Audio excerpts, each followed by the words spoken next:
Welcome to the Dirt Life Show with your host, George Hamill. Welcome back to the Dirt Life Show. I am your host, Bella Burchard, and this is my co-host, George Hamill. Hi. Today, we are filming episode 10 of Bella's Corner.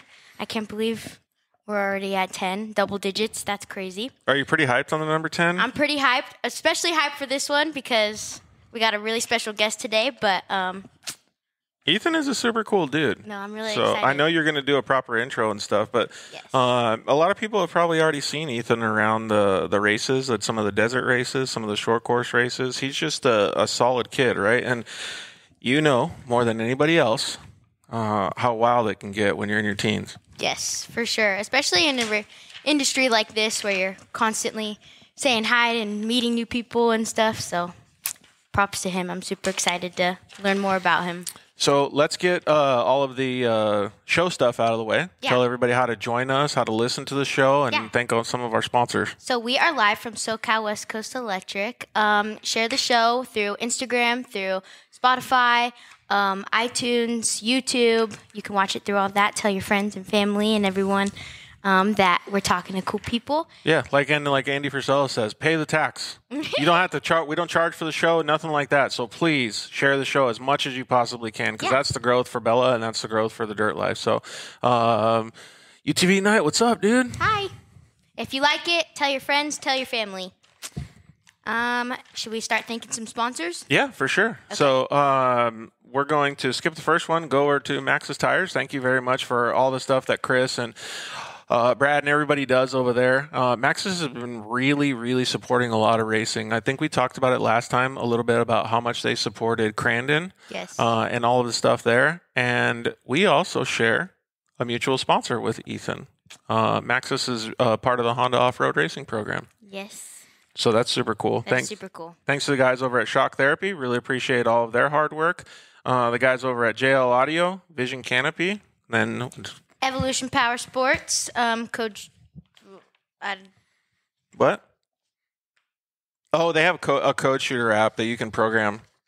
Yeah, but Evolution Power Sports for all the power. Those guys are super cool over there, so thank you. Yep. And then Zolange Racing Products. So thank you, Travis, and all the guys over there, too. So, all right. Anything else you want to say? Yeah, and Starstream, too. Here, there you go. There you go. Branding right there on point. Okay, let's get Ethan on right now, and then you can do your introduction real quick. He was ready. Look at that. Ethan's solid, dude. I know. All right, and thank you guys very much for joining in, too. Down at the bottom right-hand corner of the screen, you'll see a little icon that looks like a paper airplane. So feel free to use that paper airplane and share it with all your friends so we can get a bunch of people watching the show. Yes. Ethan Ebert, what's up? Dude, what's going on, man? Hi. Dude, check out the sign in the back, Bella's Corner. I know, that thing is sick. I was just looking at it. It reminds me something of like what your sister or your mom would do, like to get you all dialed in. Oh, for sure. No, my mom was probably going to start making those next. So. Well, it's nice to officially meet you. I'm super excited that you're on the show tonight. Heck yeah, thank you for having me. Yeah, for sure. So I got a pretty good intro, but we could start off with that. Yeah, I want to hear it. Okay. Ethan Ebert is 18 years old from Tucson, Arizona, with 10 years of racing under his belt, experience in some of the largest off-road events like the Baja 1000. Ethan is now captain of number 7 Honda Ridgeline Trophy Truck. Bam, there you go. Wait, are you running number 9, right? Number 9, Number yeah. 9. Dude, 9. It's pretty crazy to think, like, I've known Ethan for a little while now, and, like, he's always had his own number, and, you know, like, you start with 3 digits, or even on dirt bikes, and then you have 2 digits, and now he's a single-digit driver. Like, to me, when you get in those single digits, like, that's, like, graduating to, like, the ranks, dude. Like, Dude, yeah, that's, like, pro. Yeah. that's big dog stuff right there. Well, who else is number 9? Adam Cincerillo. He just retired that number. Dude, you are up with the big dogs. Trying to be. I'm definitely trying to be. That's super cool. That'd be kind of cool sharing a number with someone like that. I know. I like, need to such start a thinking legend. of who shares my number with me. What's your number again? 4. Ricky Carmichael. Now it's Chase Sexton. Oh, okay. Who's number 4 in NASCAR? I don't know who that is, but there's probably. I'm going to find out. I think there is a number 4 for sure. Yeah, for sure. It's definitely number 9, too. All right, let's hear the intro. What do you mean? I said the intro. All right, All right. Are we ready to dive in some questions? let's do it. Of course. The whole Ask away. title of this episode was Deep Diving. I know we like to scratch on the surface a little bit, and everybody wants to hear all the basic racing questions and stuff like that, but I definitely wanted to ask a little more personal things too, like school and family stuff. And Do you all think the we should things get the teens- audience involved too? Like allow them to ask Yeah, questions? for sure. If you guys have any questions, please comment them, and we will get all of them to you. But I've had a couple people come to me with a bunch of questions, so Yeah, we got a Okay. bunch of questions that got submitted. Hey, but don't be a D. Like when you ask the questions, make sure you're nice. And I'm talking about all the comments that will come in because we don't want to we don't want to give people free reign, dude. once we give them free reign, it's no good from there. Yeah, that's normally where it snowballs down. That's exactly what I was gonna say too. Yeah. So I know mornings look different for every racer out there, but kind of give me a rundown of what your guys' morning looks like before you actually get into the car and start your race. So I've actually had to work on my mornings a lot because like when I would wake up to go to school, I wouldn't eat anything. So it was like I've had to train my brain like, okay, you got to eat protein, you got to do this, you got to drink electrolytes, all that. Yeah. So it's like it's super important to get all that nutrients in you because I mean we're gonna be driving for 500 or plus miles, so it's nothing like it's something small to do, it's you're pushing it the whole time and all that. So super important to kind of just and limber up too. That's for sure. Just because you're gonna be sitting in the same spot for however long, So. Yeah, so you just got to like limber up and just get loose and stay away from a lot of the stress. Like that's what I love with the guys is they handle pretty much everything. Mm-hmm. So I just got to sit there and go, oh, okay, cool. Like when do I jump in, So I can't thank those boys enough for what they do. So yeah, just throw on some headphones, listen to some music and just kind of relax because it's like you're going to have a lot of chaos going on. So yeah, you just got to get ready for it. Yeah, One of the things that I sure. like most about what Ethan was saying is like I'm a big proponent of what is he? No, it's Jesse. It's Jesse. I'm a big proponent of like I don't want to like sound like a tree hugger, but like feeling your zen, right? Like centering yourself, Yeah. and like stretching is huge. Like people discount. Like don't sleep on stretching. Yeah. Like, and then you can like settle down and then like, I don't know if you have like a favorite genre of music or if you like get like super amped up or you try to calm down before you get in there. But like, what's that look like when you're trying to mellow out before the race? Dude, honestly, I'm just going to be honest. The music I listen to is like, you're going to war.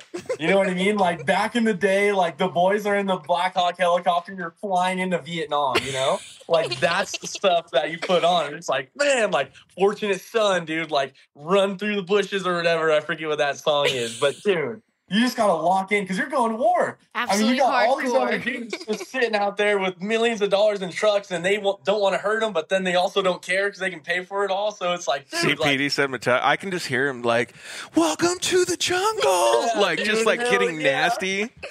Oh, yeah. No, Now I Gatlin know. tells me to shut up all the time. All the time.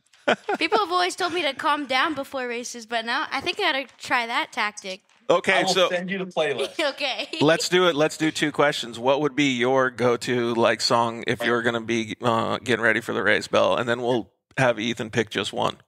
It's definitely got to be a rap song. Oh, really? Are you Thug Life? Oh, Yeah. Got to thug it out before the race. Really? Get out. Okay. Yeah. See, Do you have a favorite Thug song right now? I like Too Short right now. Getting No way. That is pretty gnarly, dude. I did not expect that. oh, my God. Like the song that just Unreal. popped into my head. I hate to get like un-PG-13, but was like gangsters and strippers. Like that's the song that just popped into my head right now. That's a good one. Dude, you're wild. Golly. Okay. All right. Unexpected. What are you going with, Ethan? Dude, I'm going with probably Fortunate Son. Okay. That is where it's at. Because Yeah. it's just like the beat and everything. It's like, dude, we're going to Vietnam. Yeah. And we're going UTV in Night now. Ride said, try some Valley of the Wolves. That's my go-to. Oh, yeah. Okay. I can get behind that. Night rides. Night rides. Is that what he said? Oh, yeah. Yeah. Okay. That fits the vibe. No, Fortunate Son's a good one. I got to try that out too. You got it. Gets you locked in. Gets you locked in for sure. That's funny. That's super cool. Well, I have a lot of funny questions, but should we ask some more serious ones or? I think we What should is the switch vibe? back and forth. Let's do a serious one right now. Okay. Who is one person you would want to battle side by side? Oh, this was a fan Menzies. submitted question. Yes. Menzies every single day of the week. Because, like, dude, he's like top dog. Like, that's like growing up when I was a kid, like, all you see rumbling by through the short course, through the infield, just that mean Red Bull machine just chopping through. And, like, he's the top, like, anybody you ask, like, oh, Bryce Menzies. So, like, if I could just door Menzies once, I think I'd be happy. You know? Yeah, Like, being just go able to next see to him. like, You just where- door Menzies and hang up the towel, drop the mic. oh yeah. No, that's it. Yeah. And then ask if I can keep his door. But then that's it. Then you hang that up in the garage. Oh, yeah. Hey, you know Yeah, somebody else that's a exactly. big Menzies fan, don't you? Oh, I do. My little brother, absolutely Yeah? biggest Bryce Menzies fan ever. See? And then when he He's just followed for me the first, he was people. really upset about it. Yeah, he is a people's person. Oh yeah. He's Yeah. got the socks, the shirts, the He's stickers got all over everything. the car, everything. Fort Garvin said, tell us about your motor. I wonder which one he's talking about. Tell us about the one in the 250F. Oh. Do you have a 250F or a 450 now? I have a 450. Yeah, I upgraded, dude. I'm a big dog now. Do you got a motor built in that thing or no? No, it's the special edition 450R. So it's the RWE, the Works edition. Dude, those have special motors, though. They got special porting. Yeah. They got special heads, the Yep. whole deal. Yeah, and it came with the full Yosh, so I was stoked. Yeah, those So- things. Is that a little too much for you, or are you getting used to it? No, hey, we're messing around and like I sometimes touch map 3, which is the gnarliest, but most of the time it's in map 1. Is map 3 super gnarly? Dude, they call it extreme. Yeah. Extreme from the factory, yeah. I think your dad and I will probably stay on like the lower maps, dude. We don't need none of that extreme. Dude, that dude will not swing his leg over a bike. He's had some incidents on the 110s and he's done. Okay. Andy, you know Andy? Oh yeah. He I wants to know Andy. some specs on the TT. Yeah. Uh-oh, what are we thinking? Like shocks and stuff or I think he's making more like just details, like motor How about details and this? stuff. How about you tell us what your favorite seat in the TT is and what kind of steering wheel you use? Okay, so we run the Sparco, I forget which ones they are, but I know they're the large seats. And so it cups me perfectly. And then the steering wheel is a flatter steering wheel. And I think it might be 350 millimeter, And- but it's not like super wide. So it's like you're driving a bus, but it's like just perfect. And it's just, I love that steering wheel. And you So- probably use a UPR seat pad from our buddy Jeff Furrier, too. Yep. I do. That 3-inch seat pad helps a lot. Dude, it helps your back like you wouldn't believe. How long did it Dude. take for you to kind of get dialed in your seat and know exactly what you liked? So it was kind of weird. So when I was driving the 7 truck, that truck the seat was, I think it was an extra large or something, and I didn't fit in it. So I was thrashing around all the time. Oh. And so we actually had to make this custom seat pad here. I can bring it out. This is a Proctor made custom seat pad. Okay. Yep. Full duct tape. It's got it's sponsored too. So this had to be made because I would get thrashed around in the car so much. But it really I like everything super tight. So I don't really, because a lot of the guys like to run this top belts like really loose. And so they kind of float with the truck, but I like to be one with the truck. So Yeah. I'm bouncing with it and I feel everything. So everything's super tight. And like Gatlin also makes fun of me for tightening my belts all the time. Yep. But no, the Sparco, the seat belts that we use, it's like that 6-point harness. So it has the little circle right here. Yep. And then all you do is flip it and you can get out and it's awesome. I Yeah. have no complaints with it. Yeah. Dude, those custom seat pads are so crucial. They're like Yeah. when I was racing short course, I still have it. Like I have a full seat pad around the whole. I used the smallest seat I could possibly get, and then I would use Yeah. the custom seat pad. It was like, and it would piss so many people off, especially my crew chief, because he would have to sit on top of the seat and be like driving it around like with his neck all bent against the roof. Yeah. Even But no, those it's updated crucial. seatbelts too. Like What? going from like those latch seatbelts to the what you were just talking about, the clips Yeah. and everything comes apart. Like that was an insane jump to me. I remember getting those at first and being like, "What is this?" Yeah, So like it cool. was super sick. But when They you don't get loosen everything up dialed, either. No. yeah, when you get everything dialed though, it feels so much better. Yeah, for Yeah. sure. Being comfortable Yeah. in your car really matters. Yeah, but I also can move the seat forward and back. So my seat will be all the way back, and I tighten it as hard as I can, and then I move the seat forward, and it tightens up even more. Oh, okay. So Yeah. yeah, That's super nice. Convenient, Bougie, too. but Bougie. yeah. Speaking of that, what differences did you see as you matured in the industry? Like differences between the new stuff that was coming out, but also just like how racers progressively got better, stuff like that. Oh, that's a good question. So honestly, like back in when I was racing the short course stuff, it was like everybody was super rowdy, I feel like. So it was always like, oh, party at this pit, party at this pit. And like the technology was still advancing, but it wasn't advancing as much as it is now. Yeah. Like a lot of it, I feel like a lot of it now is like more people like Mason with the all-wheel drive trucks and everybody else coming out with all-wheel drives and everything else is like people are focusing more and more and more on racing and more stuff's coming out. Like Fluid Logic's doing this or Baja Design's just making an actuator to do that, you know? So it's definitely matured a lot more, I think, just because a lot of the guys are showing more respect to it, you know? It's not like, oh, yeah, we're just racing to have fun. No, we're racing to do something and make technology and make new things, you know? Well, don't you think it has like we all take direction from other racing series, right? Like F1 or NASCAR or whatever it is. And when you see those series, it's a lot different than dirt bike racing and then off-road racing because there's more gaps in off-road and dirt bikes, right? Like it's seconds, not milliseconds, right? But now it's getting so close, like what you said before, like Menzies and you know, like actually let me lay a backstory, but it's the devil's in the details is what I'm saying. For you, you've done very well in the adaptation for the new Honda truck, right? You guys are now racing in the trophy truck class. You had a lot of pressure on yourself this entire year because you got thrown into the mix. Like you're racing with the big dogs, and it's not a secret. You have a lot less horsepower because you're racing a V6, right? You're racing against 1,100 horsepower Mason, any of these big dogs, right? That doesn't discount anybody else or your driving style. It just means that you're playing with the big dogs. So every single 1% makes that much of a difference for you, right? Like exactly. What does it take for you to go and podium, right? Like you got podiums this year. Yeah.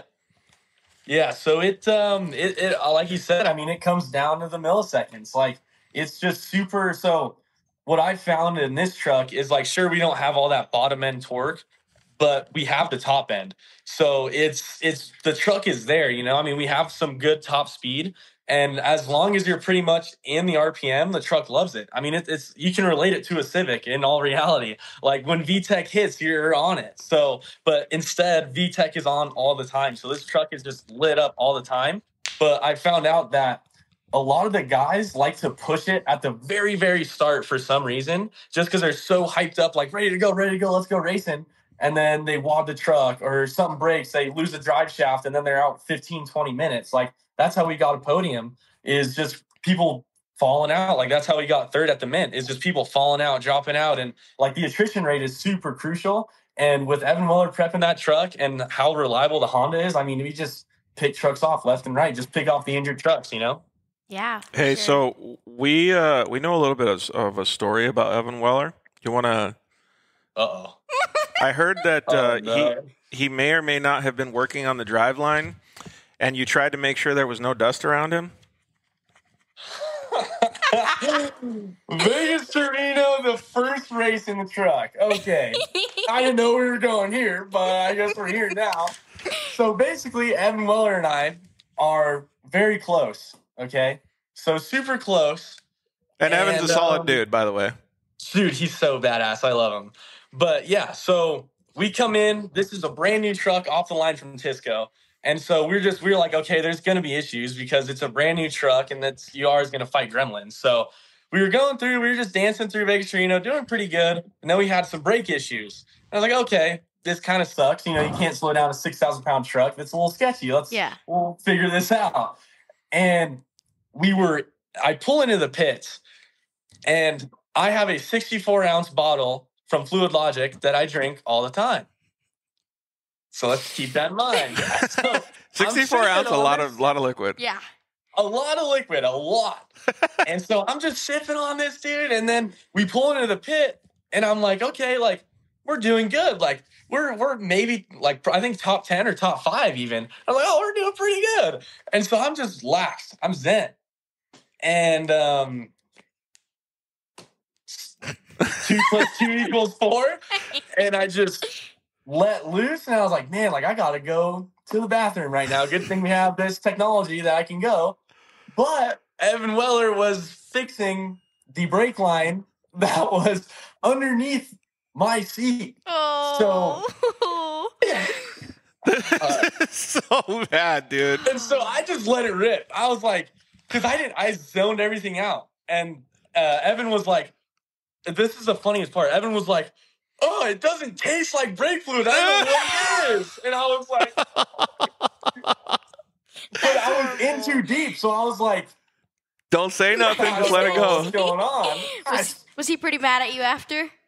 No, he was like, that happens. And I'm like, took it like a champ. Yeah. Okay, so I've heard way worse stories, but like I can totally see what Ethan's saying here though, because like don't bother a man while he's letting it go. Like you can't. Like it's not going to stop the flow. Like and Proctor was on the radio the whole time, and I just zoned him out. I was like, dude, I don't hear what he's talking about. He was like, are you peeing right now? And I'm like, no. I'm not going to answer that question. No. Yeah. That's hilarious. That's hilarious, dude. Oh, that was good. I wish we could have Evan on the phone right now.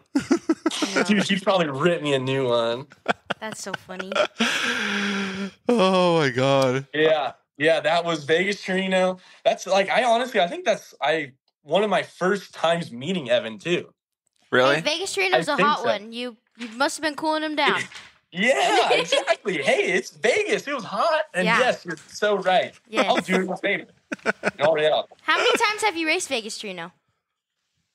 2 times. Okay. Yeah, twice. Did you like it? You fan? It's pretty fast, dude. So I love the track. The track is awesome. It's just haul ass the whole time. But it's like this year kind of sucked because we had some issues. So it kind of sucked there. And then it was like I was in dust all day. From the start to the finish, I was in dust. Like I did 100 miles with my visor cracked up and Milwaukee safety glasses on. Oh, that's rough. And that blew at night. So that sucks. But it's a fun track. It's a fun race. But yeah, we just had some issues. Yeah. Yeah, especially when you're battling issues all day. It feels like the day's never going to end. Actually, that's a good point to bring up. Like, let's talk about a serious racing. Like, because being the underdog, so to speak, with less horsepower, qualifying is so important for races like Vegas to Reno. Because, like, if you don't qualify good, you're fucked. You're sitting in the dust all day, right? Yeah. But exactly.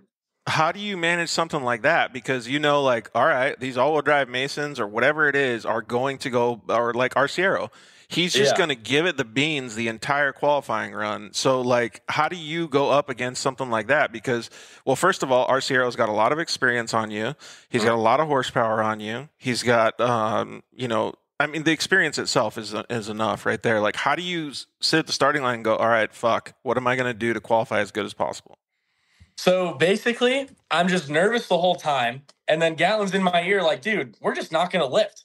I'm like, I can do that. So basically, we just don't lift. Like, you can listen to YouTube's video of us qualifying in Vegas to Reno, and it's on the chip the whole time. Nice. Like, that's all you do. So it's like, so Gatlin actually really helps me a lot. He gets me out of my head. He's like, all right, we got this. I got this mapped. Like, he just reassures me. And like, I couldn't ask for a better co-driver, dude. Like, Gatlin is such an all-around just badass of a co-driver. So he just helps me get through. Like, all right, dude, like, you got this. Like, we used to qualify all the time in short course every single time. So I'm used to okay, you got to put a heater down, leave it all on the track, or else you're not really ending up in a good spot. Yep. So it's get to the finish line or get to that flag before anybody else, really, that kind of mentality. So it's almost like driving a Pro 4, just on the limit, just everywhere. And if you're qualifying in Crandon, so you're just on the limit the whole time. Like, it's just as much as you can, really. But you also have to keep in the back of your mind, like, hey, I'm racing this truck. Like, the race is in like tomorrow or the next day. Like, if we like do something catastrophic, we're done. Yeah. And so you can't weed it, but that's the qualifying is like, I keep telling people qualifying is almost more important than the race day now. Dude, yeah. For sure. Oh, just and because clean air is that important. absolutely. And then, so like you were just talking about your co-driver. You've had some fantastic co-drivers. Gatlin is the latest one, and he does a really, really good job. But you have like, honestly, you have an amazing team and family around you. Let's talk about the support mechanisms, because I know Belle has some questions about that too. Yeah, so I started off actually with Joe Whining as a co-driver, and that dude is a legend in itself. Like, we would try to go through the tech line with Joe, and oh hey Joe, oh hey Joe, hey Joe, he's a celebrity down there. Like, he's the coolest stand-up guy you'll ever meet, and he's so like, let's get to business. Like, I know what to do. He speaks fluent Spanish. He knows Mexico like the back of his hand. Like, he knows how to fix literally anything with any situation. Like, he could fix like a tie rod with a creosote bush or something, you know? Yep. Like, it's just, he's such a handy guy. And he was really the first person to show me, like, hey, like, we get it. You know, like, you're fast, but you're only fast for this amount of time until you break. So you can either be fast until you break or be fast the whole time and not break, and then you can win. So he really showed me the ropes on, hey, dude, you're being an idiot. Like, you're not in short course. Like, we have 800 miles. Let's get 800 miles done, and then we'll see where we're at. So he was super level-headed, and it was awesome. So I can't thank him enough. And like, the crew is just, they know what to do, you know? It's like, it's not their first rodeo. They're like, oh, we'll do this, this, and this. And then, yeah, I can't ask for a better family, crew, co-drivers, anybody. Yeah. Was it hard to learn that? Like, Dude, to learn that? it was so difficult. Like, super difficult. Just because it's like, you're like, honestly, I want to give props to Trey Gibbs, because he goes back to the Midwest and he'll race short course and then come straight back and then get back in the 6100 and go race. So, Well, dude, he said it's not easy. Dude, no, it absolutely is not. It sounds easy, like, oh yeah, just slow down. But that's not, like, when you're racing and you're flying through gears, that goes out the window, and it just goes straight to what you know. You have to change your whole mentality. Yeah. Well, exactly. even when I talked to him before, the Baja 400, when you were seeing all you guys line up at the starting line, and you know, he was watching everybody, and I said, man, like, qualifying was pretty good. He goes, honestly, dude, I forgot how to drive a trophy truck, like, like mid-level. Like, he's like, I just went short course and like went ham on it. And he's like, but I can't do that. Like, I can't use, like, you're gonna lose if you have that attitude. So he already knew. Yeah. No, and it's like, you have to flip your brain completely, like, to a different level. Like, you gotta, like, I like saying it as, you have to slow your brain down. You don't have to speed it up. You have to slow it down so you process everything.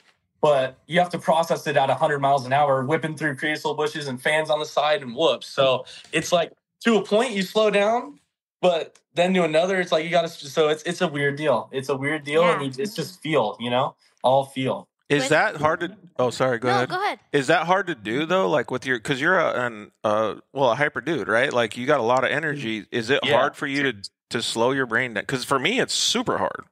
Yeah, no, and it's every time I catch dust, it's like, I want to step out and just go rip. And Gatlin's like, no, like, we'll have a chance, then get him, you know? So it's just like, but every time, like, so that's actually how I crashed in my first desert race, is I caught dust and I was like, oh, let's go get him. And then I blew a corner and smashed into a rock in a giant wash and ripped the whole left side of the car off. And it was like, okay, we're done. Yeah. So yeah, no, like, I've had to learn, like, okay, we're in dust, but now we have to drive even smarter. So we can't drive harder. We have to drive smarter, because we already caught this guy doing what we're doing. So we're going to pass him no matter what. So you just kind of have to think, okay, if we caught up to him doing 75% pace, we can easily pass him with an 80% pace. And there you go. Yeah. It's science. Did it take you a while to learn, like, how to read terrain? Like, oh, I don't know if it can handle this, or it can handle it. I got it. Yeah, no, it definitely took me a while, just because it's like, oh, this looks like it's going to, like, kick the truck. And so I make some weird adjustments, and then the truck just, like, eats it up. So it's been super weird. And especially now with the live valve too, it's like, if I see something, Gatlin will see it too. And that's the weird thing, is like, when Gatlin and I plug our radios in, it's not just the radio, it's our brains too. So he can see what I see, and he's like, oh, this is going to happen. And he changes the shocks, and then it'll hit it. And I'm like, okay, that's what I wanted to do anyway. So it's super cool. But yeah, it takes a long time to say, okay, like, it just takes seat time, and that's it. I mean, as much seat time as you can get, then there you go. Yeah. We've seen you, like, during some practice sessions, like, it's not all about just smashing through whoops, or it's not all about like just cutting corners. Like you have a really good like I don't know, knack for it. Maybe it comes from the dirt bike stuff that you do or the quad stuff that you did early on in your life, or even short course stuff. But you know how to position things. Like like within, I would say, at least 3 or 4 inches, where to put the front end before you enter a corner. Like you'll drop the front end, you'll lift it, you'll hit the gas, and you use your feet a lot more than you do the steering wheel to get the execution that you want through certain sections. Like, was that hard to learn? Yeah, honestly, yeah, and it was I can't even describe it. So it's honestly just a feel thing. It's like something that I've always been able to do of where, okay, I know what the car is going to do, and that's so. Actually, I need to thank my dad because he was so adamant about learning judgment of any vehicle that you get in. He said, "This is going to be the best thing that you know, no matter what you do." And it was judgment, and I was like, no way, like it's whatever. Like, I don't think it. And then I started paying attention. Like, okay, if I put my front wheel here and it grabs into this rut a certain way, then it's going to throw the truck this way. And it's like, he's totally right. If you know where your front bumper is and your rear bumper is, then you're good to go. And obviously where the sides are. But it's like, it was just the best thing for me to learn was judgment. I feel like that's how it kind of helps. And just kind of the feeling, you know? Yeah, it takes a lot for somebody to like let that insert itself into their head, though, because most of especially youngsters, like teenagers, right? Because that's the phase in your life, and any teenager is like this. Doesn't matter if you play basketball, football, whatever. Yeah. You don't want to hear what your parents have to say, right? Like, so having an open mindset and an open perception like you did, that's what will take you really far, because you're like, okay, well, maybe my dad is right. Maybe I should look into this because maybe it will help me. Like, that's the winning attitude that most kids don't get. Yeah, no, and I'm just super thankful for my dad because that's how he is, you know? He's this kick-ass salesman that says, okay, I'm not here to sell you anything. I'm here to fix your problem. Done. And then there we go. So it's like, okay, like, all right, cool. Like, I'll listen to you. Like, after that. I do have questions about that, especially because you're so family orientated. What roles does your family take on during race weekends? Actually, so we've made our own kind of deal. So it's been funny. My dad has been through so many different roles. So when we first started, he was team owner, mechanic, and everything else. And then we went to the junior 2, same thing, mod cart. He stepped down from mechanic, and he was just like the team owner / mud scraper. And then we got to the Talon, and he really didn't do anything. He was just team owner, and that really annoyed him. Like, he's a super hands-on guy. Like, he'll watch, like, occasionally, but he's like, dude, like, I know I can do it better. So he'll get in there. And so when we got to the truck, he was like, all right, I'm done sitting on the sidelines watching, like, nothing happen. So now he changes my driver's side rear.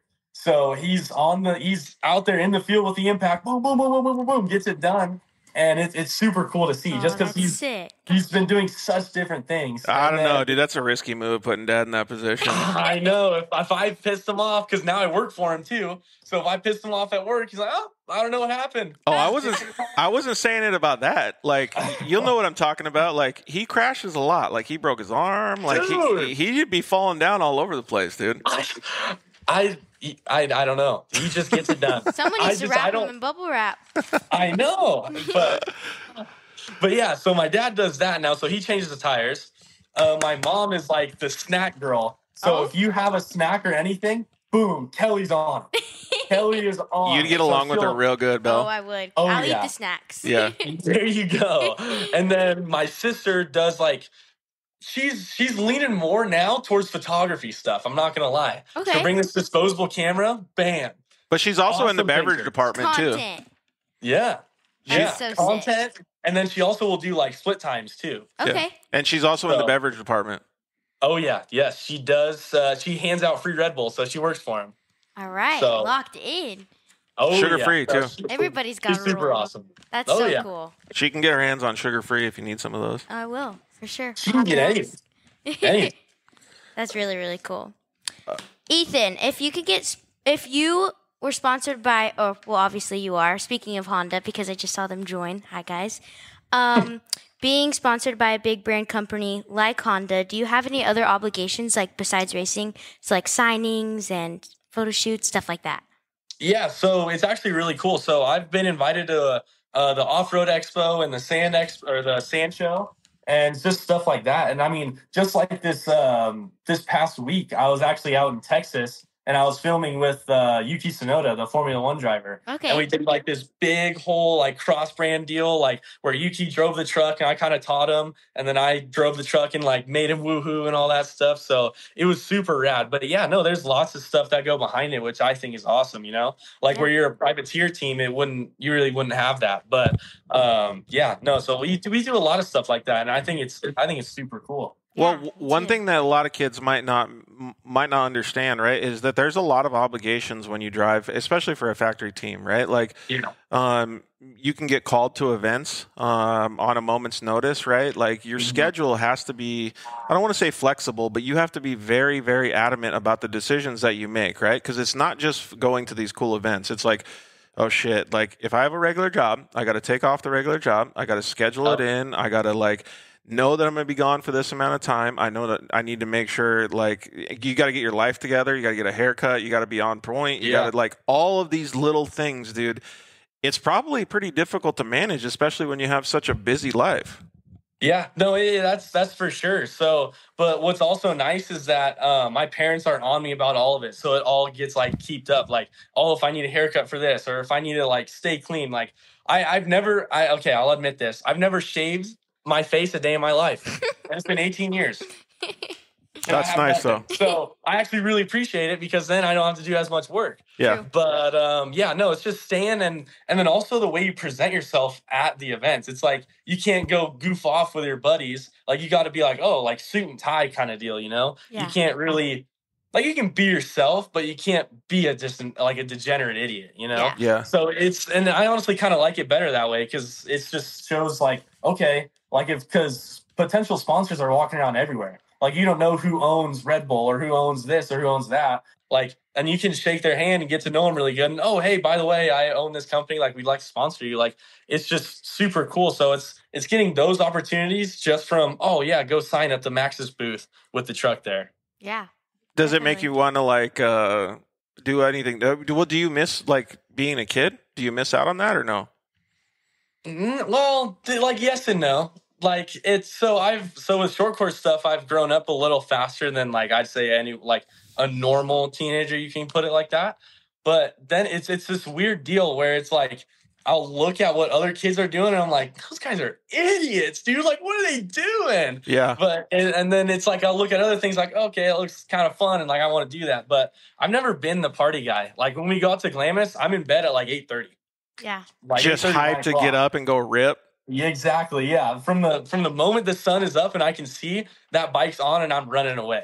So it's just been one of those things where I've never really been interested in that kind of the like social norm, I guess you could say. I'd rather go out by myself or with two buddies, go in the middle of nowhere on dirt bikes and go have fun. So do you at least eat breakfast first? Yeah. Yeah. Well, dude, okay. My mom has got this to a science. Like, when you go to the sand dunes with us, you have 3 different people make the meal every day. So you have breakfast, lunch, and dinner for sure. And you have 3 different people that are going to do it. And she has this whole system figured out. Like, all right, you're doing this dinner, you're doing this dinner, you're doing this dinner, figure it out. And she knows how to run a camp.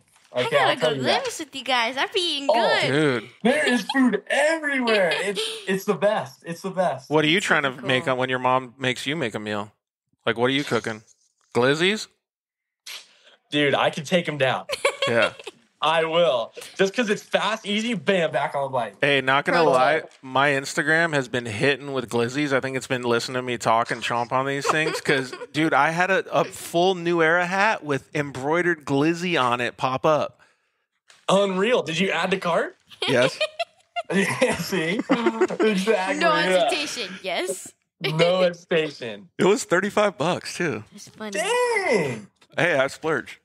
You splurge. Hey, we'd love to see it out there, man. Online shopping gets the best of us. Going back to the school thing, were you homeschooled or did you go to high school?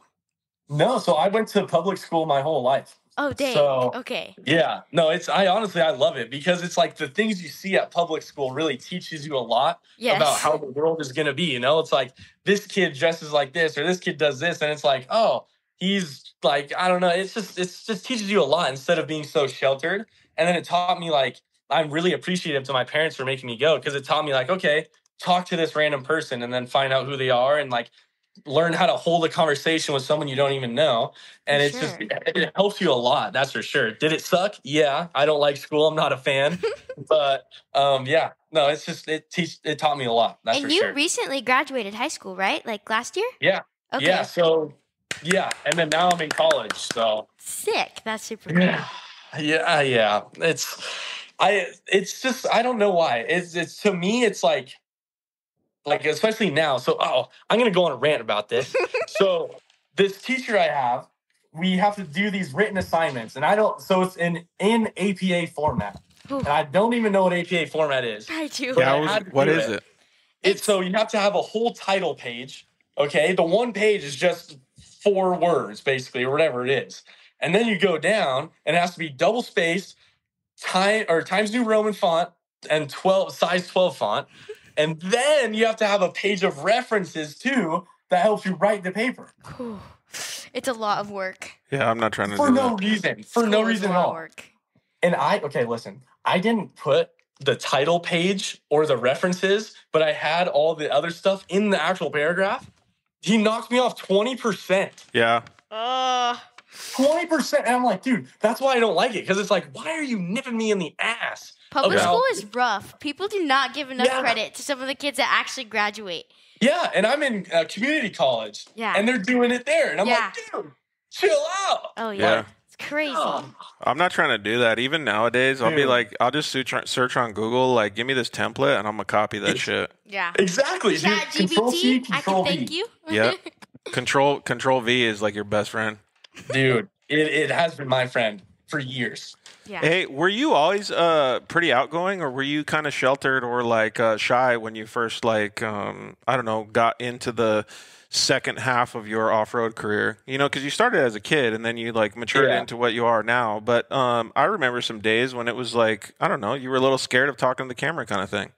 Oh yeah, for sure. Like so at the very beginning, I was like, I don't know what to do, and then I just kind of would say like random stuff. And honestly, what really helped me was my friend group that was also other racers like Mason Prater, Luke Knupp, like all those guys that were just there at the races, and like Connor Berry, stuff like that.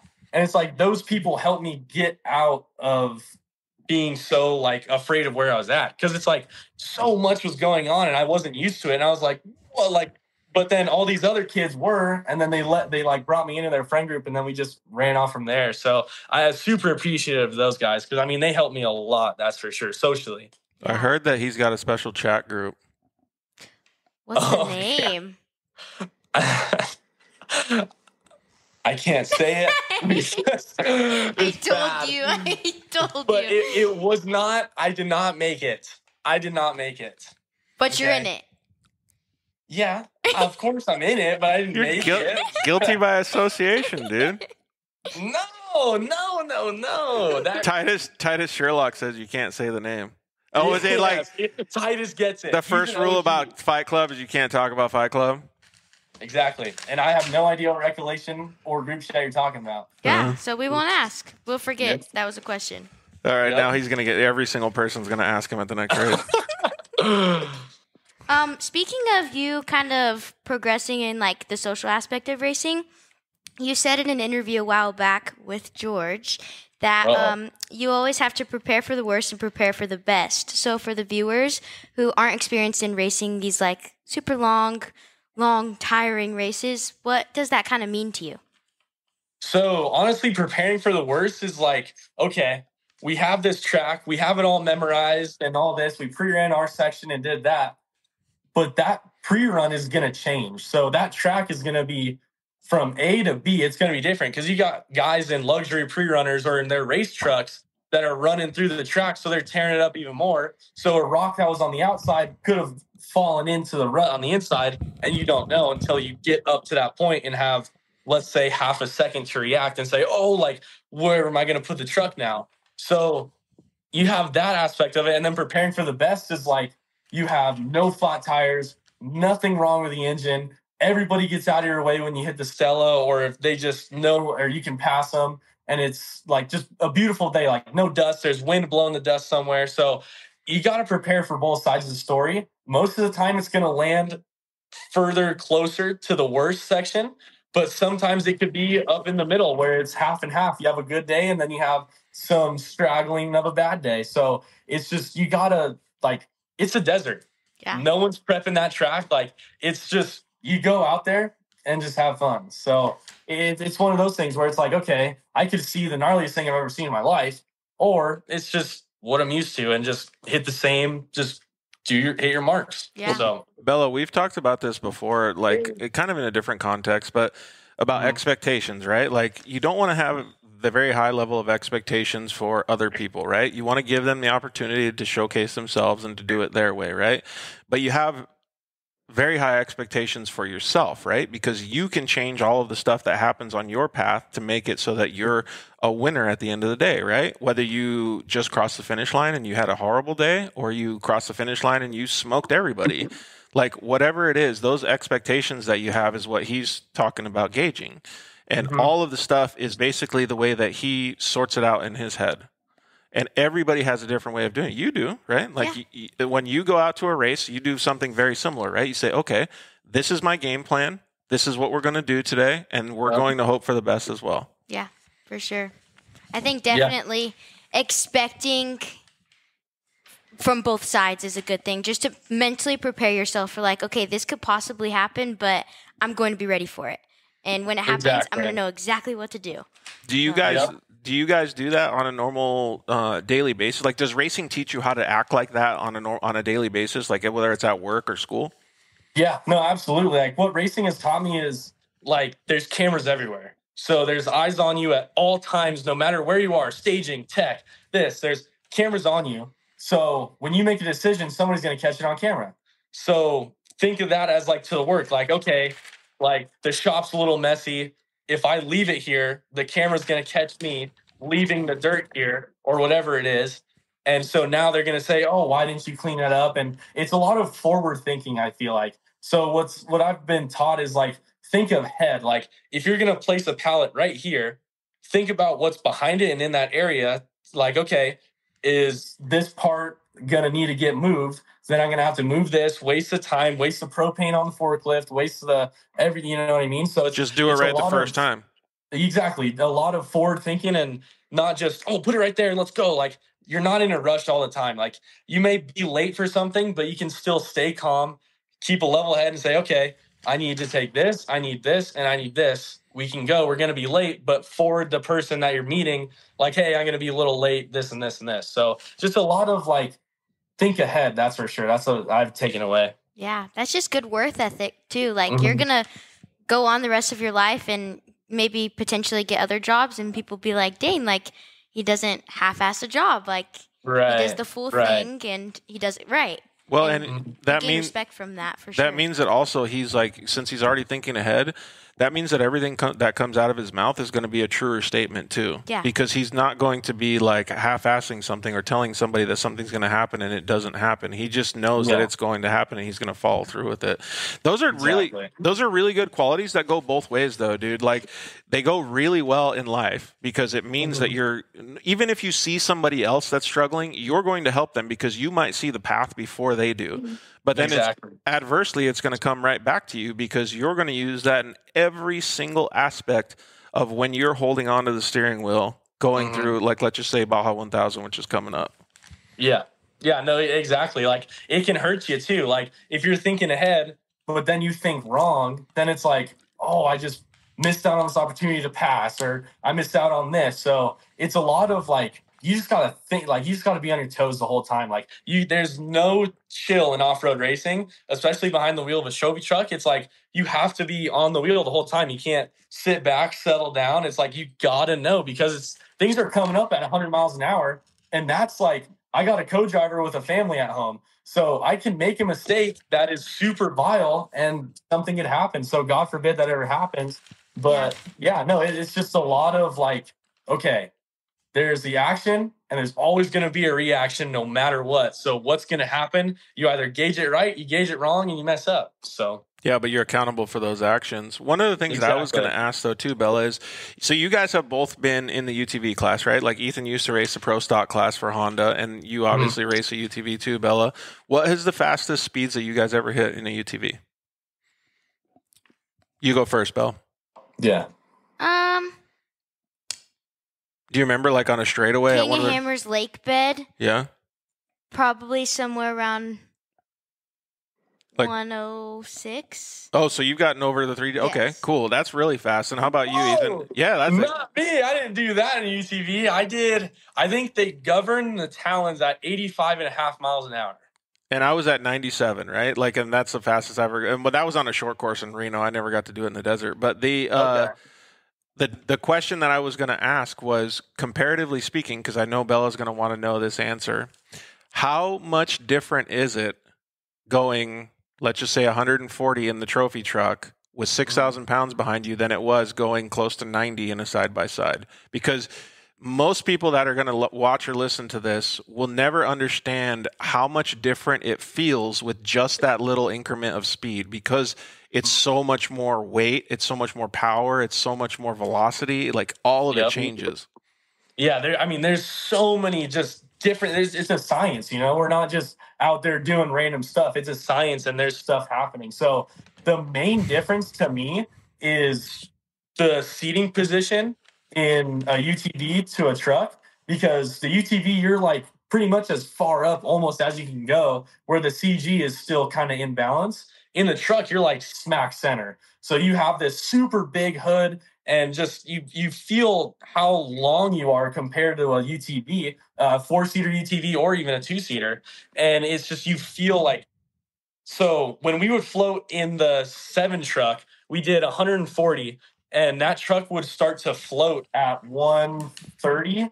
So the truck would so air would get scooped underneath the truck, and you would rise up, and you'd be driving on the little bit of traction that you had on those 40s, and it would just dance. So it would just dance and skid along the track, and it was almost like any little movement, it would go and it would want to run, because then it would settle down, catch grip, and go that way. So, and then in the UTV, it was just planted the whole time. It was just going through. So yeah, it starts. And then it was an NA car, so you didn't have the turbo and everything. You didn't have 106 like Bella. No, I only had 85.5. But that was with the govern. I can vouch for what he's talking about. And the reason I wanted to bring this up, because like we talked about before, there's so many little details that happen in this, like when you're doing that.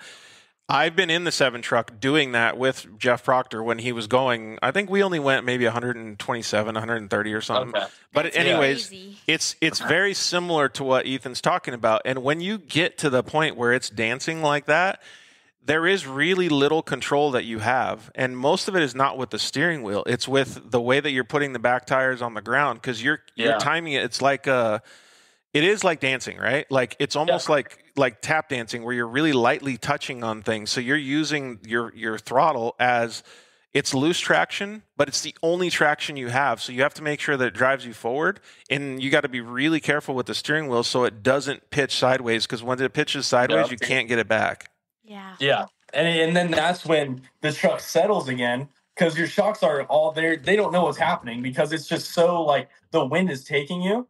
And so when the truck just gets that little bit more of rubber down, it wants to go. It wants to find the traction. So yeah, no, it's super fun, but when you're done doing it, that's when you're done safely doing it, that's when it's fun. But that's where your perception really helps you, though, because you like the things that go through your brain in a millisecond, most people can't process information that quick. Like it's crazy. And then like to go on an easier path than talking about this, once you put 40-inch tires on it, it helps a lot too.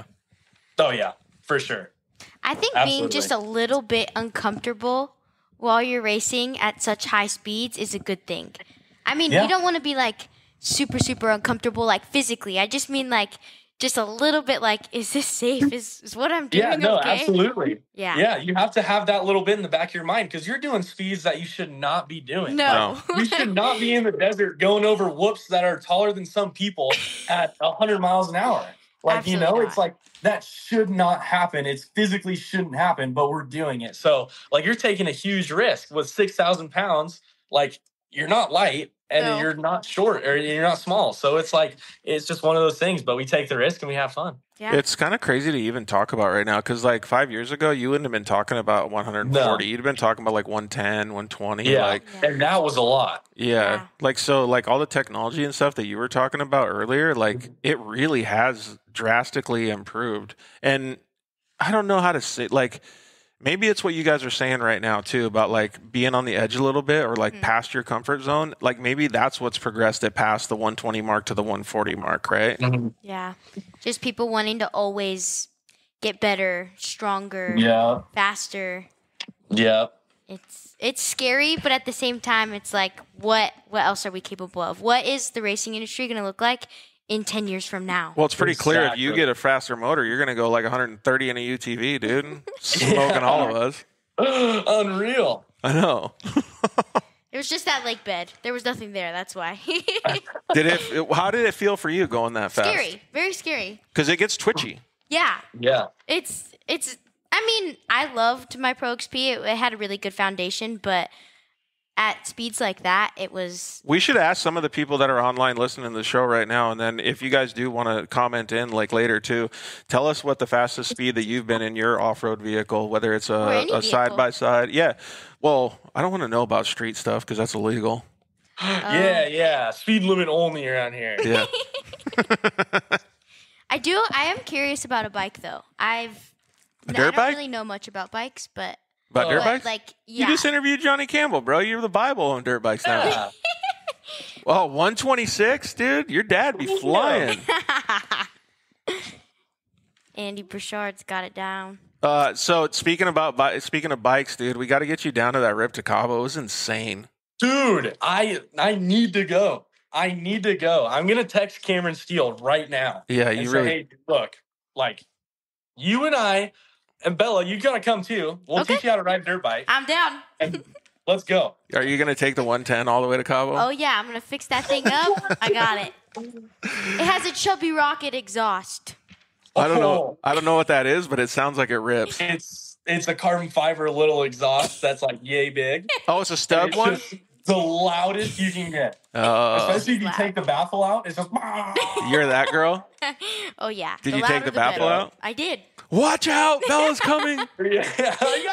You'll be able to hear me. That's for sure. Chris Berg said he did a 107. On corn. Yep. What the heck is corn? Yeah. Cornfield? E85. Oh, got it. Me? Cornfield? On E85. Thank you, Chris, for explaining that to me. Now I'm going to use that icon way more. Can you tell us the most embarrassing moment in racing? His most embarrassing moment or something that he saw? Embarrassing. Oh, man, that's a good one. Well, my sister actually has a video of it, and she knows exactly what I'm talking about when she hears me talk about this. Okay, I don't even remember what year mod card I was in, but it was like very beginning. Like I wasn't like, I had just gotten in the car, and so I didn't really know, like, okay, I didn't know how to drive a mod car, basically. And yeah, you can see her commenting. So I will admit I did 2 donuts at Glen Helen, I think it was, out of, what is that? 1, 2, out of 3. Turn 3, super wet. I didn't see it. And The right-hander is always wet there. I know. I honestly, I cannot do right-hand corners in a short course track. Like, I don't know what it is. Right-hander, I always Not for you. put it on the bike or something. But yeah. We need to I sign did- you up for NASCAR. Dude, I will do it. I will do it in a heartbeat. But yeah, I did 2 donuts in mod cart, and my sister has that video favorited and pinned so she can just watch it all the time. Like, Oh, blackmail. yeah, like, remember this one time you did this in mod cart? Yeah, I was like 13. I still think. That's a party trick. Yeah, basically. Maybe that's what you should start doing. Is like if the off-road career ever goes south, just start doing donuts at parties. Yeah. Dude, I will be that guy. Yeah. Oh, yeah. I will be that guy. I remember a funny story, like, because Ethan was shy one time when he was, I think it was a California 300. He was on the podium, and I was sitting there, and I was, like, yelling at him. He didn't hear me, and I just started, like, zooming in on his sunglasses because he had the brightest sunglasses on his whole life. Dude, you're the reason I if you've noticed, I have a different pair every tech now. Yeah. Like, dude, I found my dad wore these like little thin Gucci sunglasses that were like totally 2000s. They are sick, by the way. But I busted them out for Vegas to Reno. And then like I bought some Folkleys down in Mexico, like that were like this big, like super gnarly. We got 2 pairs for $15. Ooh, What a steal. That's a I'll deal. say. But then and now I'm like, I'm ready to bust out a new pair for the 1,000, dude. Yeah. I'm just saying. I think just saying. instead of visor, you should just open it, put those on, and start racing. Some guys do that, but I just like, so I run with that dark tinted visor. So I like that a lot, but I don't know. Actually, I feel like I'd get uncomfortable and rip them off. What do you wear, a clear one, or do you wear a like a shaded one or a gradient one? It depends on what race, but most of the time I go with clear, just because I know that I'm always gonna have the safest bet with that. Yeah. If I'm racing at night and I don't know how long I'm gonna be out there at night, it's not like I can change it real quick. So. Yeah, no, that. So I actually, funny story about that. The Mint 400 this year, I was like, oh, we'll be fine. Like, I'll just keep the tinted visor on. Like, we'll be good. We're trophy trucks. We're gonna finish in the day. Oh. I had brake failure and didn't have brakes the whole last lap. So guess who was putting through the course with a tinted visor on? Yeah, way to go, dude. That's rough. But we still got third, so who cares? You know that now they sell those tinted stickers that you can just pop, like, tear offs? That's what I need. Yeah, they're dialed. Yeah. I think it's the cruise armor, right? And you just rip it off. I just seen it. Chris Berg said, "What about the brake line under the truck?" We already talked. Yeah. We already talked about that, Berg. Yeah. So he's my godfather, actually. Okay, so Chris is gonna have to go back and rewind on that son of a gun. Yeah, unbelievable. I can't believe he hasn't been watching this whole time. Yeah. It's a really good story. We're all laughing. I'm still laughing. Evan's not laughing. No, Evan's pissed. I did want to ask, if you were to try out a more standard sport like football or baseball, how do you think you would do? Dude, so I used to do all the stick and ball sports. I did soccer, football, baseball, wrestling. You tried it all. Yeah. So I did all that stuff because I had nothing else to do. So I was like, all right, we'll do that. I couldn't see you wrestling, dude. Dude, it was sick. Like, I honestly, like, I'm a big UFC guy. So it's like, I just love watching that stuff because it's like, it's not just violence. It's like an art, you know? Yeah. So it's like, yeah, but if those guys punch you in the face, you're toast. Yeah, I know. So, but I'd love to do it, but I don't know. I don't think sponsors would like to see a crooked nose and cauliflower ears and. I want that so bad because, like, you don't mess with a dude with cauliflower ear. No. You know? No, you just walk away. Some guys walking around, like, you don't mess with him. Yeah, if he's got a big old crooked nose and, like, a cauliflower, you just walk away. You're done. When you kind of entered into racing, were you like, this is my calling? This is what I'm here for? Oh, yeah. No, like, the first race I did, I think I got third or something. And the first race I did, I was like, dude, like, it's not slow. Like, baseball was slow and, like, oh, wait for the ball and, like, all that. But when I got into the actual, like, race truck, it was like, dude, like, it's on. Yeah. Like, we have adrenaline the whole time. I'm able to do something different. And I can get hit in the face with rocks, or this could happen. I could flip. I could do this. Like, this is sick. So I, like, stopped focusing on all the other sports and was like, dude, I have no aspiration to do it. Yeah. Yeah, it just it doesn't fit for everybody, but like somebody that has a high level of energy, and especially like adrenaline, like Ethan, it fits perfect for, especially when you're doing like stuff at such a high speed. Yeah. But I remember this though too. So let's take it back a little bit. It hasn't always been easy, right? Like I remember there was one point where I think you were driving a UTV before you got in the truck. You had done, I think it might have even been the California 300 again, and there was a point in the race you were like, dude, I don't know if I'm gonna be able to last. Like I'm hurting, and that was a career-changing moment for you. And you like after that race, you were like, hey, you know what? I'm gonna get in shape. I'm gonna listen to what everybody has to tell me. Like it was like an attitude adjustment, so to speak, right? Yeah, no, I mean, and it was like in my head that was super embarrassing. Like, oh, you're such a wimp that you can't man up and just finish the race. So I was like, dude, like. I took it to heart. I was like, all right, I'm done being counted out. And, oh, Ethan can't last this long. He can only do 100 miles or 200 miles, and then he's out. It's like, no, dude, like, I'll Ironman the 1,000, like, right now. Like, it was just such, like, to me, it was like, demoralizing. It was like, it was a super big deal where I thought in my head, like, am I cut out for this? Like, can I actually hang out like with the big dogs that do this all the time? Like it's nothing. And it was like a super weird, like, do I keep doing this? Like, dad's putting in a lot of money. Like, it's not like we're doing this for free. So it's like, are we wasting money just for me to, I don't like it, and then go back and do something else, you know? But it was to that point where I was like, all right, like, this is where I got to show everyone, like, hey, dude, like, I'm not here to mess around. Like, I'm here to get on that podium and leave. Like, get up, get to the race, pre-run, race, and get out of there. So what did you do, though? What are the changes that you made?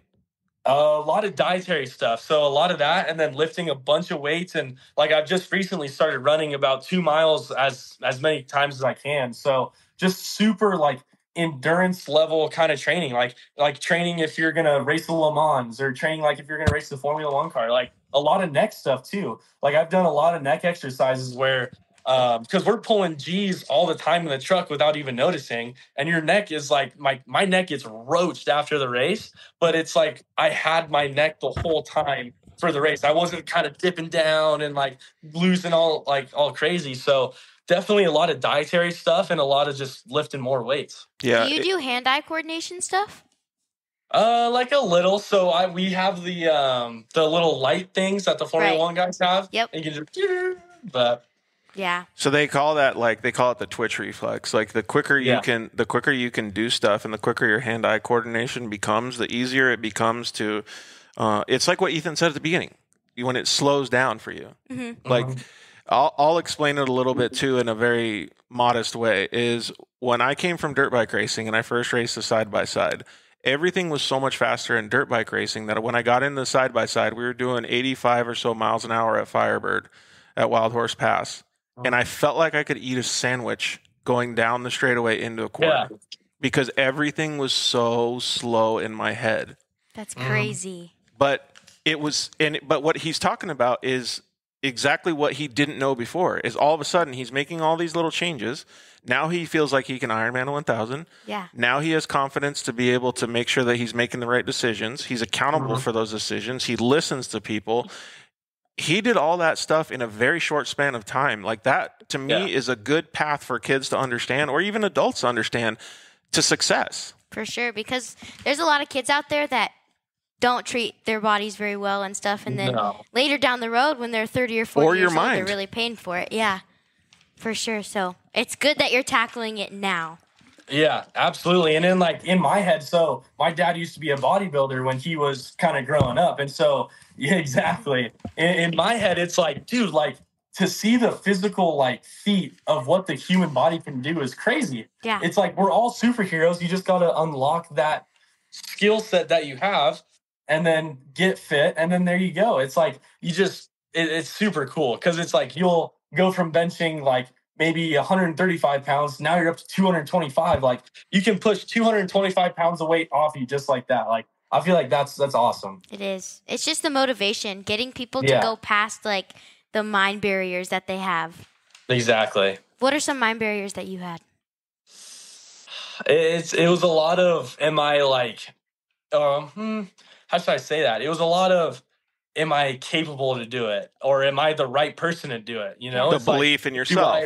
Yeah, exactly. It's like, do I have what it takes inside in my mind to get my body right? And it was a lot of like, okay, like anybody can do it. It's like, you look at all these professional boxers or this or that or that. It's like, those are regular dudes. Like those guys all are us, but they have done changes to themselves that anybody can do, really. Yeah. Like I've seen guys make weights they pour concrete and then they weigh it and they're okay, there you go, that's your weight. Like you can do stuff with less technology and less opportunities, and you can get to the same level as these other guys. Yeah. It's kind of crazy to think about that. Like, and Bella, we've talked about this a lot. Like, normal is only normal for what you think it is. Yeah. Exactly, yeah. So you can achieve anything. And I tell everybody this all the time. If the eyes of perception were clear, everybody would see everything for what it actually is, which is infinite. Oh, yeah. People think you live in this small little box and you can't get away from this little box forever. But The world is so huge. Did you have a hard time breaking out of that box? Did you have to sit there like before you go to bed and be like, all right, like kicking yourself in the ass in your head, right? Like and being like, dude, you got to make some changes. Like if you want to achieve these goals and dreams, like you got to man up. Like how did you do it for yourself? Yeah, I mean, it was a lot of what you just said. It was a lot of laying in bed, looking at the ceiling, like, dude, like, okay, you've done the same thing over and over and over, and you haven't seen a change. Change only happens when you make a change. So it's like, dude, like, you gotta, and it's like the stuff that you don't want to do helps you the most. Yes, like, Evan Weller just joined. Evan just joined. Oh no, Evan. Yeah, let's see if Evan wants. Evan asked if you can join the show real quick. Hold on, let me see if I can get Evan on here real quick. Lord, get him in here. He's probably with Austin working on the truck right now as we speak. Dude, I hope I can get him in here. Let's see if he'll accept. Because I want to hear his side. I haven't heard his side. I've never asked him about it. Let's see if he can come on. All right, Evan. Hopefully he'll come on. I'm sending you an invite right now. Evan. Come on, dude. There he is. Yeah, what's up? I'll Dude, go find Austin. You haven't heard the whole show yet, I'm sure. But we were talking about when you were trying to fix some brake lines. Brake lines. Hold on 1 sec. It's going to switch to Wi-Fi. All right. 1 sec. We're going to Wi-Fi right now. This is going to be We're so going to epic. Wi-Fi. I'm going to go check out Ethan's Chariot for tomorrow. Oh, okay. Yeah. Let's go see that bad boy real I'll quick. see you guys on. We got to see if it's going to change the Wi-Fi real quick. Yep. Plus- Prep. There we go. Hold on. I think Was it that clicked Austin? over. Austin in the flesh. Look at him There go. you Good go. job, Austin. There he is. Austin, you're live to 100,000 people right now.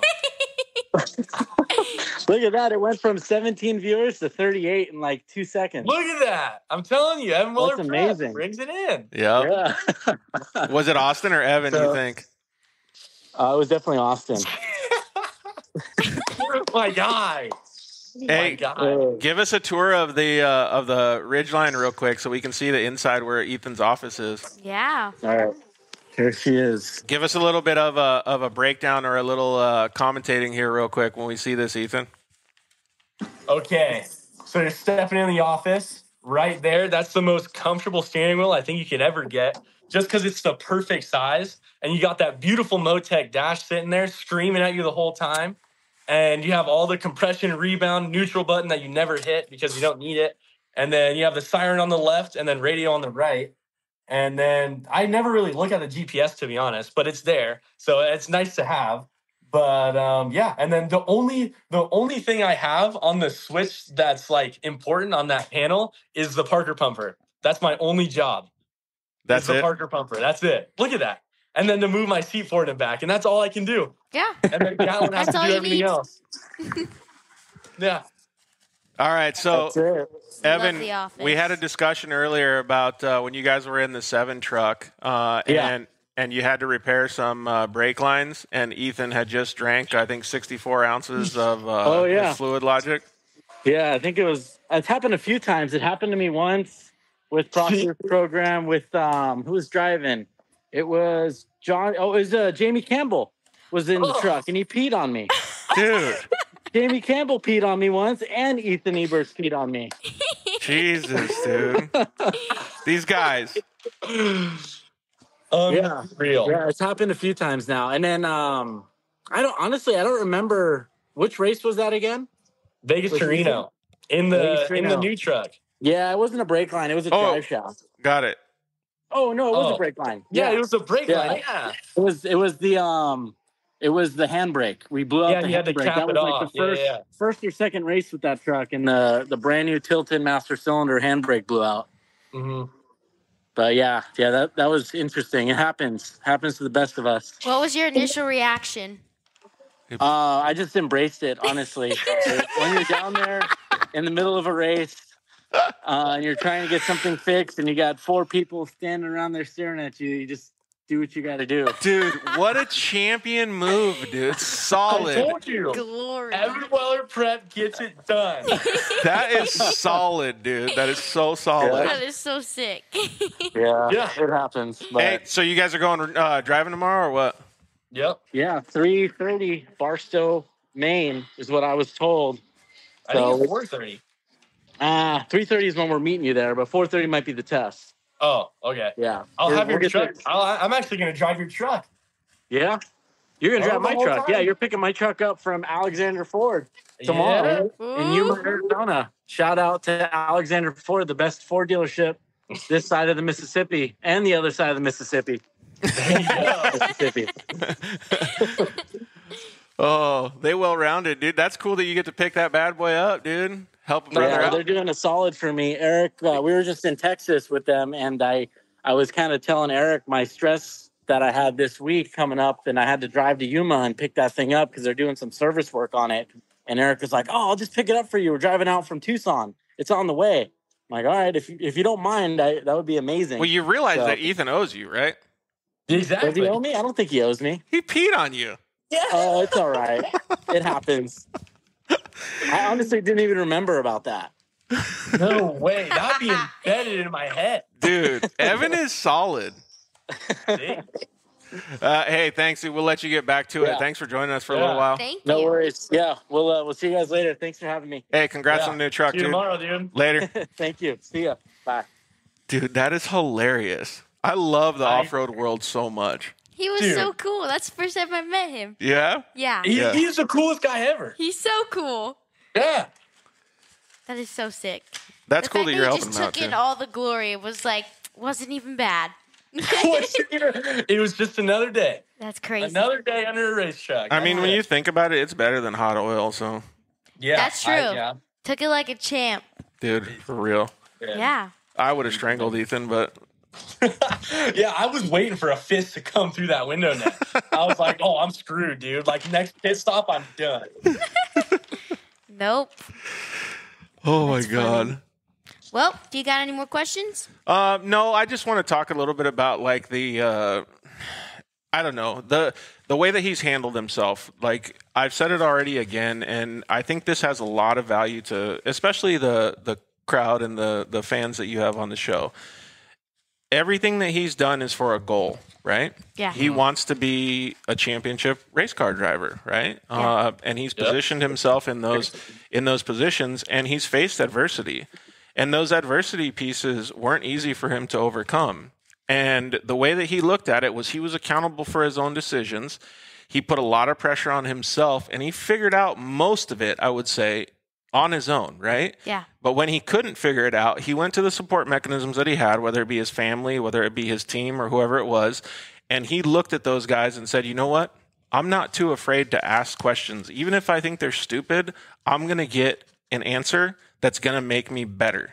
Yeah. So as long as I'm accountable, as long as I'm a sponge and I listen, I will be winning by making these decisions. And I think that's very, very valuable. Yeah. And if you can or can't drive a truck, that's, up to whoever is in the truck and how fast you can go. But Right. those other things is what's going to make you a winning race car driver. Yeah, that's Yeah, definitely no, one of the absolutely. reasons why I brought you on here.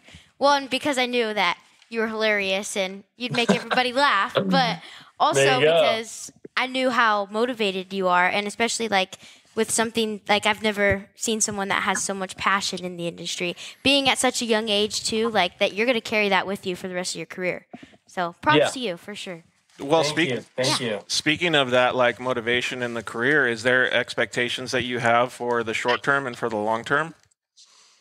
Honestly, I look at every race weekend and say, all right, we have the opportunity to win this. It's not like I'm kicked out because of Mason all-wheel drives racing. No, those trucks break and stuff happens. So like life happens really. So it's never really counting yourself out. But what I do want to do is be a champion and score. That would be awesome, because Bryce Menzies is looking to do it at a 2-peat right now.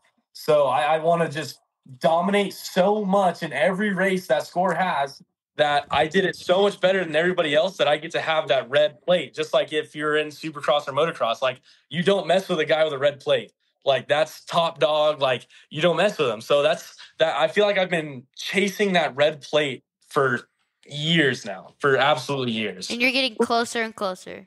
Yeah, no, he just a little bit more fine tuning. And that's like my favorite thing is fine tuning a truck. Like when we were doing that whole development, like we're still developing the truck still, but everything of, okay, the truck just got off the table, just got plumbed, just got wired, everything. Let's go test it. Like from that point to where it is now, like this is a complete different truck. So it's just a lot of like powering through. Like, okay, the truck it's garbage right now. Like, let's be honest, truck's garbage right now. But there's time and time again that we can prove the truck, and every time you're going to learn something different. So if you're not taking something away from every race, then you're doing something wrong. Yeah. So if you're not taking, okay, we did good here and here and here, yeah, take the good away, but take the bad away as well. Because if you're not taking the bad away, then you're just hyping yourself up for something that you're not doing as good as you could be doing, and without negative criticism. Yeah, exactly. You know what Ricky Carmichael used to always say? He says you win the championships on your bad days. You be accountable. Yeah. You be accountable for all of the things that you know that are bad. All you do is fix them. Exactly. Like that's the easiest way to win. You just fix all the bad shit. Yeah. Yeah. Like First, if there's an issue, you can solve an issue. Like it's not like this issue's just, it's unsolvable. We don't know how to do it. There's a solution to every single issue in the world. It's how you think about getting around the issue. Yeah. Well, but like this day and age, most people are passive and they try to pass the buck. Say, "Oh, that's not really me. Like that's somebody else." Like, no, yeah, it's exactly. Sweep it under the rug. It's your problem. Like if you want to win. All right, Bella, do you want to do a rapid fire Q&A? Ethan's already answered some of these questions in a previous episode, but I think it would be cool to do it together. I think so too. All right, you ready, Ethan? Sure. I'll go first, and then Bella can go second. Tacos or hot dogs? Tacos. Thank you. We could be friends now. Dialed. There you go. Chicken or carne asada? He's probably a big chicken guy now because he's all like working out. Big chicken guy. Chicken and rice. Oh my gosh. Chicken, rice, cheese, and sriracha. Oh. Live off of it. Live off of it. I gotta try that. Chicken, though. Grilled chicken. That's the way to go now. Well, I already know the answer to this, but dunes or the river? Dunes. Action shots or still shots? Action for sure. Yeah. Yeah. Well, now that you cut your hair, the still shots would be looking better. I know, right? Hey, we still got the wings, dude. Yeah. So now I just need a Red Bull deal, and then we can go fly. Oh, yeah. Calm down, dude. My bad. I'm a little amped. Let's see here. Oh, three-wheeler or quad? Quad. I'm a quad god. Really? No, he is. I didn't know that. No, he is. I'm building mine right now. Like we tore it down to the frame and we repowdered it and everything. Like it's gonna be badass when it's done. Okay. Yeah, like he's hyped on it, but we'll make fun of him all day, and he's accountable for it. Like he's fine. Oh, I don't care. Yeah, me and my best buddy Tyler, we're quad gods, and we're gonna say it for the rest of our life because we're better than everybody else on quad. That's crazy. The level of hype, dude. Yeah. Pizza rolls or jalapeno poppers? Jalapeno poppers. Okay. Every day of the week. Valid. Hey, what's your sister? Is it jalapeno poppers or pizza rolls? I feel like she's a pizza rolls girl. My sister eats whatever she can because she's a broke college kid, and she lives like she has 2 cents to her name. Have you ever had pizza rolls with that Olive Garden Italian dressing? Because it's pretty fire. No, I didn't even know that was the whole deal. Yeah, switch it out for ranch. Oh yeah, we kind of already asked this, but you're not allowed to answer the same answer. What's your go-to song at the starting line? Okay, you got to have your go-to rap song. Tore Up by Don Toliver. Oh. That one's pretty good. I don't think I've ever heard that one. Is it good? Song. It's a pretty good song. Mm-hmm. It's a pretty good song. I'll back that one. Or Thuggish, Ruggish, Redbone. That one's good too. Okay. You buy Bone Thugs? You gotta send me your playlist. Dude, I need to hear this. I got whatever you need. I got EDM, I got rap, I got rock, I got country. Oh, he versatile. All right. Dude, I got everything you need. Everything. All right. Coffee or tea? Coffee. I'm not a tea guy. Like, tea's kind of gross. Yeah, back up, dude. A little bit. Okay, my bad. Favorite movie? You're a twee guy, aren't you? Yeah. Favorite movie? Cars. 1. Yeah. The OG. Valid. Oh, yeah. Instagram or Facebook? Instagram. I'm 18. Yeah. I don't even think I have Facebook. Hey, I have it for Marketplace. Oh, true. Yeah, Facebook Marketplace be doing it. I did, and then Facebook Marketplace disappeared.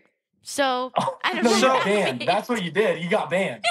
Nuh-uh. Maybe. You got shut down? I don't know. Yeah. Did I? Yeah. So my buddies have gotten banned too, and you can't get to it. Really? What did I So do? you lowballed somebody and they reported you. Oh no! Oh, did you really? Yeah. Dang, I'm gonna have to figure that out later. I'll let you know. It was probably some Yeah. older lady Karen, and you're like, I'm not going to pay that much for this flower vase, and she's I'm like, not gonna pay this Yeah. much for this Bam, Ford you out. Ranger. Yeah. Let's see here. If you could have one superpower. Yeah, if you could have one superpower, what would it be? Superpower. That's a good one. Honestly, I think I'd want to be like, I'd want to fly for sure. Because like, oh, I'm craving a pina colada. Bam, I'm in Cabo. Okay. You know? Like, I always That said was that. very pina colada, specific. by the I way. always said that, like, Yeah. because flying would be sick. But like, I always said, you know how they have that movie Jumper where you can just like pop yourself into different spots. oh, yeah. That'd be cool. That'd be pretty dope. Yeah. Netflix or YouTube? Oh, I'm such an iPad kid. I love YouTube. All right. Mainly for Cletus McFarland. That's it. Really? That's it, dude. That dude is the best. I watch him too. Yeah. Videos or photos? Video. Yeah. Mhm. I feel like it captures more. Yeah. Most memorable race. Oh, we already know that. She did 2 donuts. True. Yeah. That sucks. It's never gonna go away. Never. Ever. Favorite snack? Sour Skittles. Oh, I'm a you're Sour Skittle guy. not Sour Patch Kids? Those are like, because then it gets in your gums and you're like picking them out, and it's The nice it's thing a about whole deal. the nice thing about Skittles though is you can bring them in the off-road truck and they still be solid when you're done at the race. Like they just Exactly. That's what I do for Actually, low blood sugar. Yep. I have these chips. They're like chili lime chips that I get at the gas station. Ooh, Best ever. sounds good. Hey, They're like pork rinds though. I don't Yeah, know. I like pork kinda. rinds. Oh, those chicharrones? Yes. Uh-huh. Yeah. Hey, did we talk about this before, but have you ever had the Doritos in Mexico? Dude, so much better. Yeah. So much better. Yeah. Like, I don't know what we're doing wrong in the States, but the people down there making the Doritos, Yeah. top notch. Perfect. They actually gotta try taste like this. nacho cheese. Yeah. And then they have ones with more cheese than that in Mexico. Yeah. And they're like every chip is like coated. Yeah. Oh, With they the don't stuff dip on you out. No. No. They're, and No. the corn is better too. So like I'll bring some back for you next Yeah. time. I'd love to try it. Supercross or motocross? Supercross, because you have more competition. True. Motocross, it's like Deegan checks out, and then we're watching nothing. Yeah. I'm Well, a Deegan fan lately- though. I'm a fan of Deegan. So you already you obviously last week you did a test with you got to meet Yuki Tsunoda and like to get some. You probably got to at least talk about F1 and stuff. But what other form of racing would you like to try? Honestly, like I'd love to do road stuff just because it's like short course, but you throw another aspect of speed, intensity, and a lot more different like cardio. Like short course is really easy because you're just flying through, like you're only doing like 20 laps and you just blow through it and you're like, okay, I'm a little tired, a little sore, but it's nothing like that you shrug about. But like some road racing would be sweet, like a Yeah. GT street car or something, you know? Yeah, those would be super cool. The only thing that I would be a little bit leery about is like it's honestly so different that you'd have to have some serious you'd have to put yourself at your expectation level super low to be Yeah. able to be like because otherwise you're going to disappoint yourself right away. Exactly, yeah. Yeah, I think so too. Speedboat or dragster? Dragster. Yeah. Are you going top fuel? Or are you going funny car? No, I like a street car guy. Oh my god, I almost broke my chair.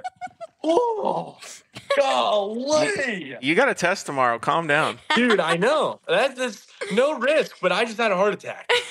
But anyway, I want like a street drag car for sure, like Cletus. Yeah. Oh my god, he's such a fan. We got Have you watched this? Yeah, You watched Dude. it? yeah. I've seen I'm a bunch of telling you. different Cletus ones. I am the biggest nerd for Cletus McFarland. I know like every crew member. I know every car by name, bullet, freaking like I know everything about it, dude. The thing I like it's best bad. about him is he's just always outside the box thinker, like Yeah. coming up with all kinds of cool Yeah. shit. Oh yeah. He's just so real, too. entertaining. When you're watching it at 3 a.m. at night, you're like, that's Yeah, so cool. The hell, yeah, I gotta get brother. up at 7, but I'm still gonna finish this. Exactly. All right, You last ask him the last question. Okay, chips and guacamole or fries and ketchup? Chips and guac, dude. Yeah. He's from Keeping it real. He's from Southern Arizona. You can't ask a kid like that. Oh, dude, come on. We got the best out here. Like, best in the business. Yeah. But if you had to eat fries, would it be with ranch or with ketchup? Depends if I'm feeling froggy enough for ranch. You know, ranch is like a reach. Everybody has ketchup, but not everybody has like a good ranch. True. That's true because there's a lot of ranches that are dog shit. Yeah. Yeah, it just suck. It's like, dude, I know freaking Melissa in the back spitting it when she was mixing it up. Absolutely. Like, it's terrible. It totally sucks. Yeah, ketchup is safe. I'm going to give you a quarter every time you make me laugh. You'll be rich. We're talking about. All right. So I'm not going to ask you about Snake Tat Girl. We're just going to end the show. There you go.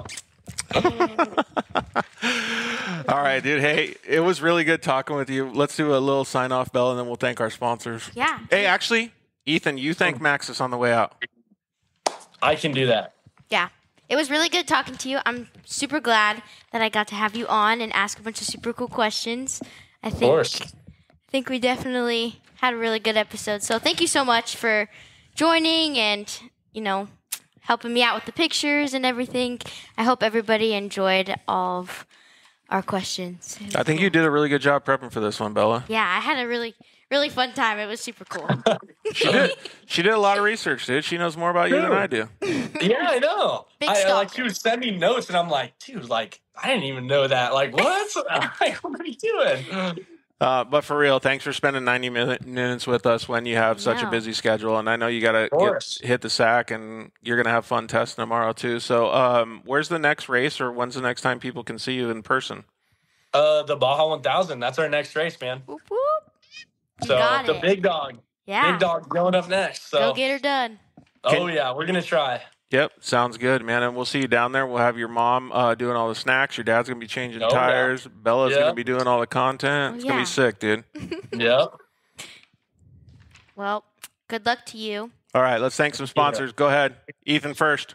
Oh, just want to thank Max's Tires, my girl Rosie out there at Max's Tires, hooking it up. Chris as well. They do the best. I want to thank Honda, HRC. I want to thank the Dirt Life Show, Starstream. I want to thank Baja Designs, FK Rod Ends, Sparco, MPI steering wheels, KMC wheels, Fluid Logic. That's for sure. They're a huge, huge part of us. So we can't do it without Fluid Logic. Pro Eagle Jackson. I'm sure I'm forgetting a lot more, but everybody who's on the truck, thank you. Yeah, everybody. We saw Gatlin join here earlier too. So, yeah, man. I appreciate you coming on. We'll catch you down there in Mexico. Thank you so much. Thank you, dude. All right, later, guys. Bye. Ethan. All right, so let's wind down the show real quick. You want to thank Evolution Power Sports, and then we'll finish it off. And yes, I'd love to thank Evolution Power Sports for keeping us powered up and helping us out with this podcast. We greatly appreciate it. Yeah, and like Ethan said, thank you to everybody at Max's Tires. Thanks to the guys over at Shock Therapy, everybody at Vision Canopies, and everybody over at Zollinger Racing Products. We appreciate it. And thank you for everybody for putting so much faith in Starstream, too. You guys have really helped us change the world of off-road, and it's just getting started. It's so cool to be able to watch every single person that has the systems on their cars and be able to ride along with everybody. It's just it's making off-road so much more visible. So we really appreciate everybody for supporting. Yeah.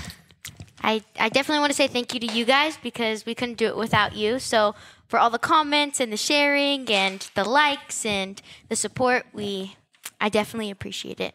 Good job, Belle. Yeah, that was a wrap on episode 10. Let me know what I can do better to make it more interesting and more fun for you guys. See you guys next time. Deuces. Thanks for listening to the Dirt Life Show. See you next week.